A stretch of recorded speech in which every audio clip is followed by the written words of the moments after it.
The class ended and students began filling out their chatter, slowly fading down the corridors. One stayed back, finishing up her work. Once done, she stood up and gathered her belongings, neatly packing everything into her backpack. Jungkook, who was still there, glanced in her direction as he slung his bag over one shoulder. An amused brow lifted slightly as he changed his coat and walked toward her. One felt his presence even before she looked up. She stole a glance at him from the corner of her eye, her fingers tightening around the zipper of her bag. She swallowed nervously and zipped it shut. The classroom was empty now, just the two of them. Jungkook stopped right behind her, close enough for her to feel his breath. His voice dropped low as he spoke near her ear. "Pakwan, we need to stop." Her heartbeat skipped. She turned around, her gaze lifting to meet his. He was standing too close, said Jungkook. She said quietly. He held her gaze for a moment, then let out a slow breath. "Fine, can you tutor me?" Her eyes widened. "What?" "Yes," he replied calmly. "Professor Han suggested it." Her brows furrowed. "When?" "Yesterday, he said when you were absent." Wine sighed softly. "But I'm really busy these days." Jungkook nodded once, understanding. "Okay, I will tell Professor Han that you wanted to tutor me." He turned to leave. Panic shot through her. She reached out and grabbed his hand. "Wait, Jungkook." He stopped and looked back at her, a playful smile tugging at his lips. "Okay, today 6 p.m. Before she could say anything else, he turned on his heels and headed for the door. Ryan stood there watching him for a second, then quickly looked away as he walked out, her heart racing for reasons she refused to admit. Ryan walked toward her home, her steps slow and absent-minded. Her mind kept replaying their conversation over and over, every word echoing louder than it should have. She shook her head lightly, trying to push the thought away, but it was useless. The way he had stood so close, the calm in his voice, that small, knowing smile before he walked away. Her fingers tightened around the strap of her bag. "Idiot," she muttered under her breath, though she wasn't sure if she meant him or herself. The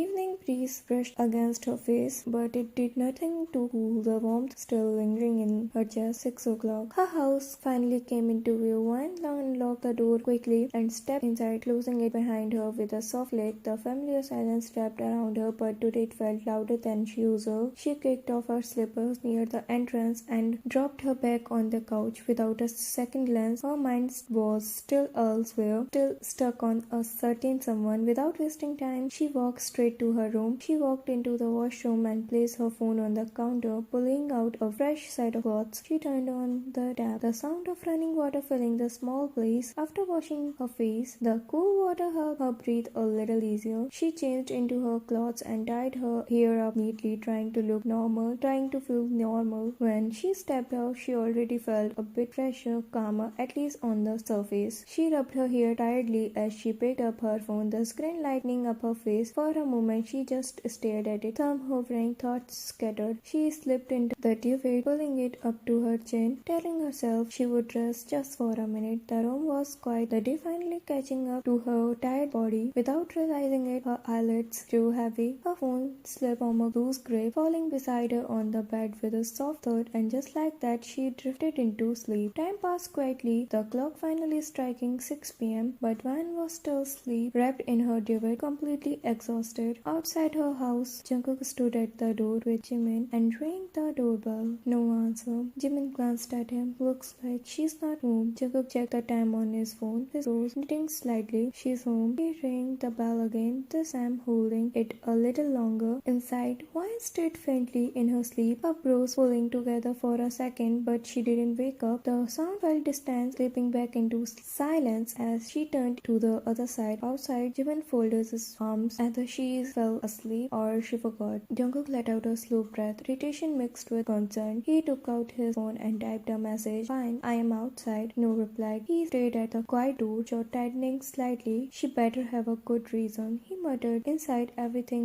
remained still, Wine sleeping peacefully, unaware that he had missed him without even knowing it. Jimin looked at Jungkook and let out a tired sigh. "I know, she must have fallen asleep. It happens with me too sometimes." He motioned with his head. "Come with me." Jungkook followed him without a word. They walked toward the right side of the house, the gravel crunching softly under their shoes. Jimin stopped near a window and looked up. "That's her room," he said quietly. The curtains were slightly open, Inside, the light was dim, and through the glass, Jungkook could make out one curled up on her bed, fast asleep. Her phone lay beside her, the screen dark. Jungkook's expression softened instantly. The annoyance drained away, replaced by something gentler. She's really sleeping, Jimin muttered, almost amused. Jungkook exhaled slowly, his gaze lingering on her peacefully. For a moment, neither of them spoke. The world felt unusually quiet. Jimin glanced at him. So what now? Jungkook didn't look away from the window. We wait, he said simply. Jimin looked at him and scoffed. Very funny. Before Jungkook could say anything, Jimin reached out and slid the window open with a soft break. Jimin. Jungkook started startled. Relax. Jimin cut him off, lowering his voice. I'm not breaking into my own house. With that, Jimin climbed in first, steady and confident like he had done this 100 times before. He landed quietly inside the room and immediately turned back, extending his hand. Come on, he whispered. Jungkook hesitated for a second, then grabbed Jimin's hand. With a little effort, he climbed into, landing beside him. Jimin smirked. Told you, easy. Jungkook shot him a look. You're insane. Before Jimin could reply, a soft movement caught their attention. Wine turned around, her eyes widened instantly. Jungkook was completely caught off guard. Hi. Wine rushed toward them, lowering her voice in panic. Are you both crazy? Why are you both coming from the window? Jimin shook casually. We rang the bell. You were sleeping. Wine groaned, rubbing her forehead. I'm so sorry. I didn't hear anything. I was really tired. Jungkook shook his head gently. It's okay. You needed rest. She looked at him, surprised by how calm and soft his voice was. For a moment, neither of them spoke. The silence grew awkward. Then Jimin cleared his throat loudly. Alright, I'm out. You two handle your study session. Wine shot him a warning glare. Jimin,